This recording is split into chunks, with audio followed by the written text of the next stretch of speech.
Section 4. You will hear a university lecture about an endangered bear in British Columbia, Canada, known as the spirit bear.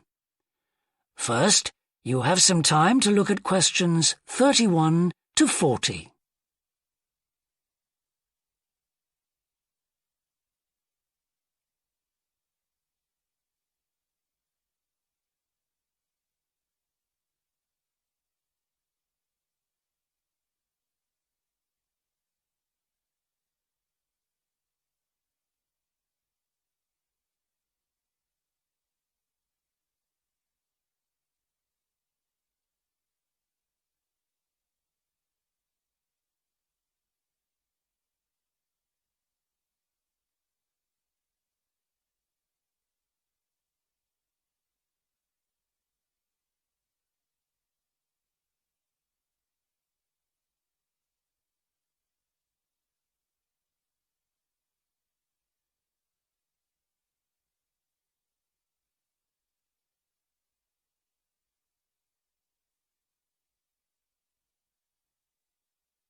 Now listen carefully and answer questions 31 to 40. Today, we continue our series on ecology and conservation with a look at a particularly endangered member of the black bear family. 1 in 10 black bears is actually born with a white coat, which is the result of a special gene that surfaces in a few. Local people have named it the spirit bear, and according to the legends of these communities, its snowy fur brings with it a special power. Because of this, it has always been highly regarded by them, so much that they do not speak of seeing it to anyone else. It is their way of protecting it when strangers visit the area. The white bear's habitat is quite interesting. The bear's strong relationship with the old-growth rainforest is a complex one. The white bear relies on the huge, centuries-old trees in the forest in many ways. For example, the old-growth trees have extremely long roots that help prevent erosion of the soil along the banks of the many fish streams.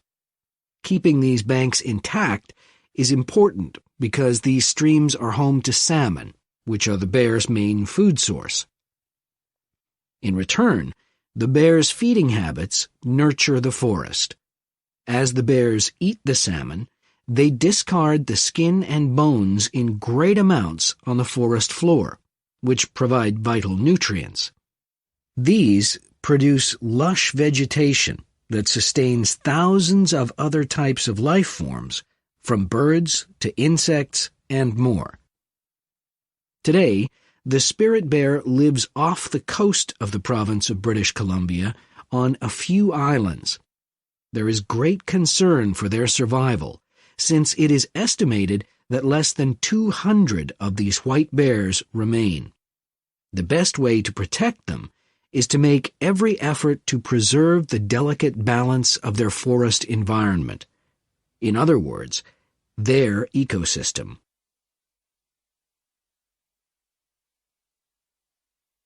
The greatest threat to the bear's existence is the loss of its habitat.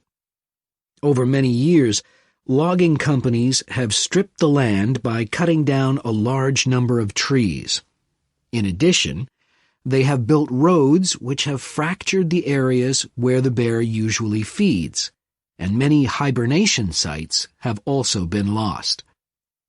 The logging of the trees along the streams has damaged the places where the bears fish. To make matters worse, the number of salmon in those streams is declining because there is no legal limit on fishing at the moment. All these influences have a negative impact on the spirit bear's very existence, which is made all the more fragile by the fact that reproduction among these bears has always been disappointingly low. And so, what's the situation going forward? Community organizations environmental groups, and the British Columbia government are now working together on the problem. The government is now requiring logging companies to adopt a better logging method, which is a positive step. However, these measures alone may not be sufficient to ensure a healthy population of the spirit bear in the future. Other steps also need to be taken. While it is important to maintain the spirit bear's habitat, there also needs to be more emphasis on its expansion. The move is justified as it will also create space for other bears that are losing their homes to damage.